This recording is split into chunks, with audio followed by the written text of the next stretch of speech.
എല്ലാവർക്കും നമസ്കാരം. വീട്ടിലെ പ്രസവമൊക്കെ വീണ്ടും ചർച്ചയാവുകയാണ്. കോഴിക്കോട് കഴിഞ്ഞ ദിവസം ഒരു സംഭവം നടന്നിരുന്നു.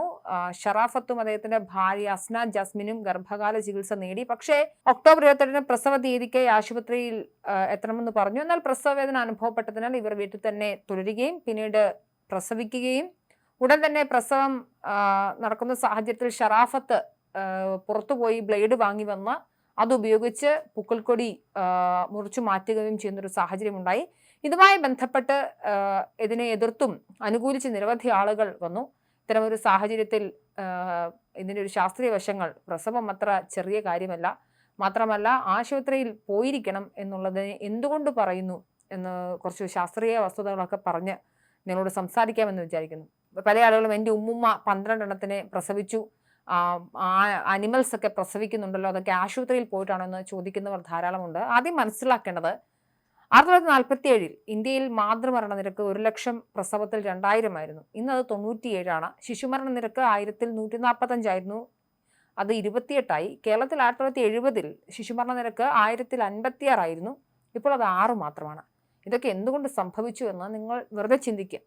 ആധുനികമായ വൈദ്യശാസ്ത്രത്തിന്റെ മുന്നേറ്റത്തിന്റെ ഫലമാണ് ഇതൊക്കെ. പണ്ട് ഇത്ര കൂടുതൽ മരണവും ഇപ്പോൾ ഇത്ര കുറവും വന്നത് എന്തുകൊണ്ടാണെന്ന് ചിന്തിച്ചാൽ നിങ്ങൾക്ക് ഉത്തരം പിടികിട്ടും.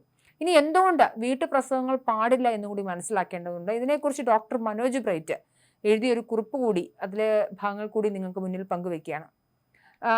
ഈ വീട്ടിലെ പ്രസവത്തിന് അനുകൂലിക്കുന്നവർ ധാരാളമുണ്ട്. പൊതുവായ ഒരു ന്യായം, ഈ ആശുപത്രിയൊക്കെ എന്നാ ഉണ്ടായത്, നമ്മുടെ അമ്മൂമ്മമാരൊക്കെ അങ്ങനെ പ്രസവിച്ചവരാണ്, ഡോക്ടറുടെ സഹായം തേടാൻ ഗർഭവും പ്രസവവും ഒന്നും ഒരു അസുഖമല്ല, അല്ലെങ്കിൽ എന്തെങ്കിലും അസുഖങ്ങൾ വന്നാൽ മാത്രമാണ് ആശുപത്രിയിൽ പോകേണ്ടത് എന്നൊക്കെയാണ് പറഞ്ഞത്.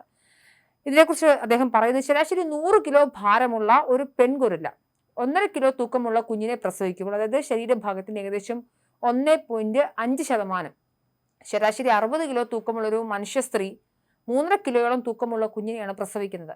അതായത് ശരീരഭാഗത്തിന് ഒരു 6% വരും. ഒരു ചിമ്പാൻസിയുടെയും മനുഷ്യന്റെയും അരക്കെട്ടിന്റെ വലിപ്പത്തിലുള്ള വ്യത്യാസം നിങ്ങൾ മനസ്സിലാക്കുക.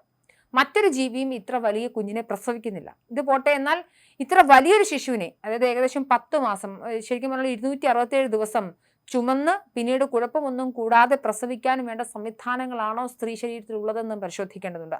പുരുഷന്മാരെ അപേക്ഷിച്ച് സ്ത്രീകളുടെ അരക്കെട്ടിന്, അതായത് പെൽവിസിന് വീതി കൂടുതലുണ്ട്. മാത്രമല്ല അരക്കെട്ടിലെ അസ്ഥി, പെൽവിക് ബോൺ അല്പം പുറകോട്ട് തിരിഞ്ഞ നിലയിലുമാണ്. ഈ സവിശേഷ രീതി കാരണം കാൽമുട്ടുകൾ ഏകദേശം കൂട്ടിമുട്ടുന്ന നിലയിലാണ് സ്ത്രീകളുടെ ഉള്ളത്. മാത്രമല്ല സ്ത്രീകളുടെ അന്നനട എന്നൊക്കെ പറയുന്നത് ഈ പെൽവിക് ബോണുമായി ബന്ധപ്പെട്ടുള്ള ഈ സ്ട്രക്ചറിന്റെ ഭാഗമായാണ്.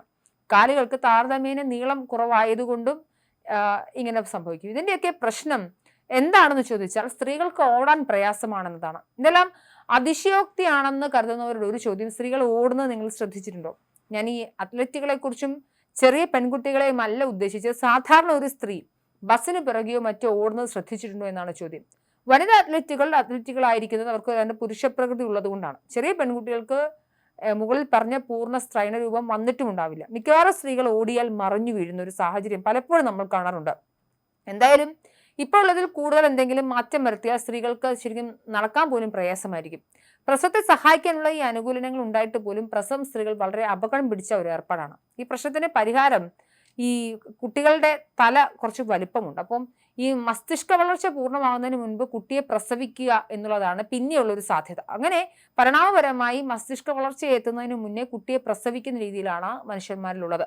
പ്രസവിച്ച് 6 മുതൽ 9 മാസം കഴിയാതെ മനുഷ്യ ശിശുക്കൾ മസ്തിഷ്ക വളർച്ചയിൽ മറ്റ് പ്രൈമേറ്റുകൾക്കൊപ്പം എത്തില്ല. മറ്റ് പ്രൈമേറ്റുകളുമായി താരതമ്യം ചെയ്താൽ ശരിക്കും മനുഷ്യരുടെ ഗർഭകാലം 18 മാസം വേണ്ടതാണെന്നാണ് ഗവേഷകർ പറയുന്നത്.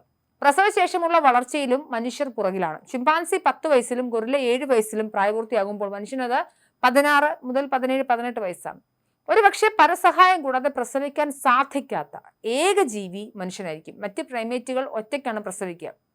ഇപ്പോൾ ഡോൾഫിൻ, തിമിംഗലങ്ങൾ അല്ലെങ്കിൽ ചില എലികളിലൊക്കെ വ്യത്യാസങ്ങൾ ഉണ്ടായിരിക്കാം. എന്തായാലും ഗർഭപാത്രത്തിൽ നിന്നും ഞെക്കി പുറത്താക്കുന്നതിന്റെ ഫലം ജനിച്ചൊടിഞ്ഞുള്ള ഒരു കുഞ്ഞിന്റെ ദേഹത്ത് കാണാം. സുഖപ്രസവം എന്ന സാധാരണ പ്രസവത്തിൽ കുഞ്ഞിനെ തലയും മറ്റും വലിച്ചു നീട്ടിയതുപോലെ ഉണ്ടാവും. അമ്മയ്ക്കും കുഞ്ഞിനും ജീവാപായം തന്നെ സംഭവിക്കാൻ സാധ്യതകളുണ്ട്. ചുരുക്കി പറഞ്ഞാൽ മറ്റ് ജീവികളെക്കാൾ മനുഷ്യക്കുട്ടിയുടെ തലയ്ക്ക് വലിപ്പം കൂടുതലുണ്ട്. തലച്ചോറിന്റെ വലിപ്പമാണ് കാരണം. മറ്റു ജീവികളെക്കാൾ മനുഷ്യന് പ്രസവ സമയവും കൂടുതലാണ്. ഇതിനാൽ സങ്കീർണതകൾക്കുള്ള സാധ്യതകൾ തള്ളിക്കളയാൻ പറ്റില്ല. മനുഷ്യരുടെ അണുബാധതയ്ക്കുള്ള സാധ്യത കൂടുതലുണ്ട്.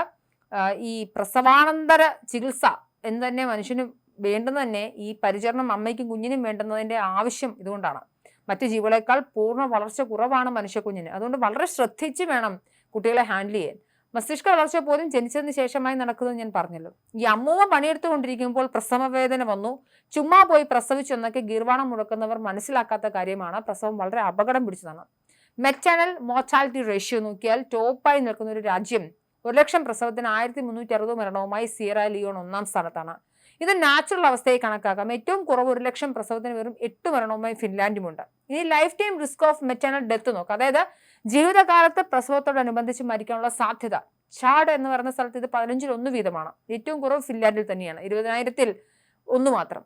എന്തായാലും ഇതൊക്കെയാണ് ഈ സുഖപ്രസവത്തിന്റെ ട്രാക്ക് റെക്കോർഡ്. അതായത് എത്ര ഒക്കെ പറഞ്ഞാലും ഒരു മനുഷ്യ സ്ത്രീക്ക് തനിച്ചങ്ങനെ പ്രസവിക്കാൻ സാധിക്കില്ല. മാത്രമല്ല കുട്ടിക്ക് പ്രത്യേകമായ കരുതലും ആവശ്യമുണ്ട്. വളരെ അപകടം പിടിച്ച ഒന്നാണ് ഈ പ്രസവം. അതിനെയാണ് സുഖപ്രസവം എന്ന് വിളിക്കുന്നു. ഈ ഒരു വൈരുദ്ധ്യമുണ്ട്. സത്യത്തിൽ സുഖപ്രസവം എന്ന വാക്ക് വന്നത് പ്രസവത്തിന് ശേഷവും അമ്മ ജീവനോടെ ഇരിക്കുന്നു എന്ന അർത്ഥത്തിലായിരിക്കാം എന്ന് പറയാം. 1802-ൽ ബ്രിട്ടീഷ് രാജ്ഞിയായ Anne, Queen of England, Scotland and Ireland, last Stuart monarch 17 വർഷത്തിനിടയിൽ 18 പ്രാവശ്യം പ്രസവിച്ചു. ഇതിൽ ജീവനോടെ കിട്ടിയത് വെറും 5 കുട്ടികളെ മാത്രമാണ്. ഒന്നുപോലും പ്രായപൂർത്തി എത്തിയതുമില്ല. 300 വർഷം മുൻപ് ലോകത്തിലെ ഏറ്റവും ശക്തിയായ സ്ത്രീയുടെ വരെ അവസ്ഥ ഇതായിരുന്നു. രാജ്ഞി പ്രസവത്തിൽ മരിച്ചു പോകാഞ്ഞതാണ് അത്ഭുതം. നമ്മുടെ താജ്മഹൽ ഫെയിമായ മുംതാസ് 14ാമത്തെ പ്രസവത്തിലാണ് മരിച്ചുപോയത്. താജ്മഹൽ പണിയാനുള്ള സമ്പത്ത് മുഴുവൻ കൊടുത്താലും അവരെ രക്ഷപ്പെടുത്താനുള്ള ടെക്നോളജി ഒന്നും ഉണ്ടായിരുന്നില്ല. ഇന്ന് സ്ഥിതി മാറി. അതാണ് ആധുനിക വൈദ്യശാസ്ത്രം. അവിടെയാണ് ഈ കോഴിക്കോടുകാരൻ അക്യോപഞ്ചറും കൊണ്ടൊക്കെ നടക്കുന്നത്. ആധുനിക ചികിത്സ എടുത്തിട്ട് മരിക്കുന്നില്ലേ എന്ന് ചോദിക്കുന്ന ആളുകളുണ്ട്. ഡ്രൈവിംഗ് അറിയാത്തവർ ഉണ്ടാക്കിയ അപകടത്തെക്കുറിച്ച് പറയുമ്പോൾ ഡ്രൈവിംഗ് അറിയുന്നവരും അപകടങ്ങൾ ഉണ്ടാക്കാനുള്ള സാധ്യതകളുണ്ടല്ലോ എന്ന ന്യായവും പറഞ്ഞു വരരുത്. മനസ്സിലാക്കുക, പ്രസവങ്ങൾ അത്ര സുരക്ഷിതമല്ല. വീട്ടുപ്രസവങ്ങൾ ദയവ് ചെയ്ത് ഇത്തരത്തിലുള്ള എൻ്റെ ഉമ്മുമ്മയും എൻ്റെ വീട്ടിലെ ആടും വീട്ടിലാണ് പ്രസവിച്ചത്, അതുകൊണ്ട് എൻ്റെ ഭാര്യയും അങ്ങനെ പ്രസവിച്ചാൽ മതി എന്ന് വിചാരിക്കരുത്. ഒന്നെങ്കിൽ കുഞ്ഞല്ലെങ്കിൽ അമ്മ. ഇനി ഒന്ന് ആലോചിച്ച് നോക്കൂ, കോഴിക്കോട് ആ കുട്ടി മരിച്ചിരുന്നെങ്കിൽ, അല്ലെ ആ കുട്ടിയുടെ അമ്മയ്ക്ക് എന്തെങ്കിലും പറ്റിയിരുന്നെങ്കിൽ ആര് ഉത്തരവാദിത്തം പറയുമായിരുന്നു എന്ന ചോദ്യം കൂടി അവിടെ ബാക്കി നിൽക്കുന്നുണ്ട്. അതുകൊണ്ട് റിസ്കുകൾ എടുക്കാതെ ഇരിക്കുക.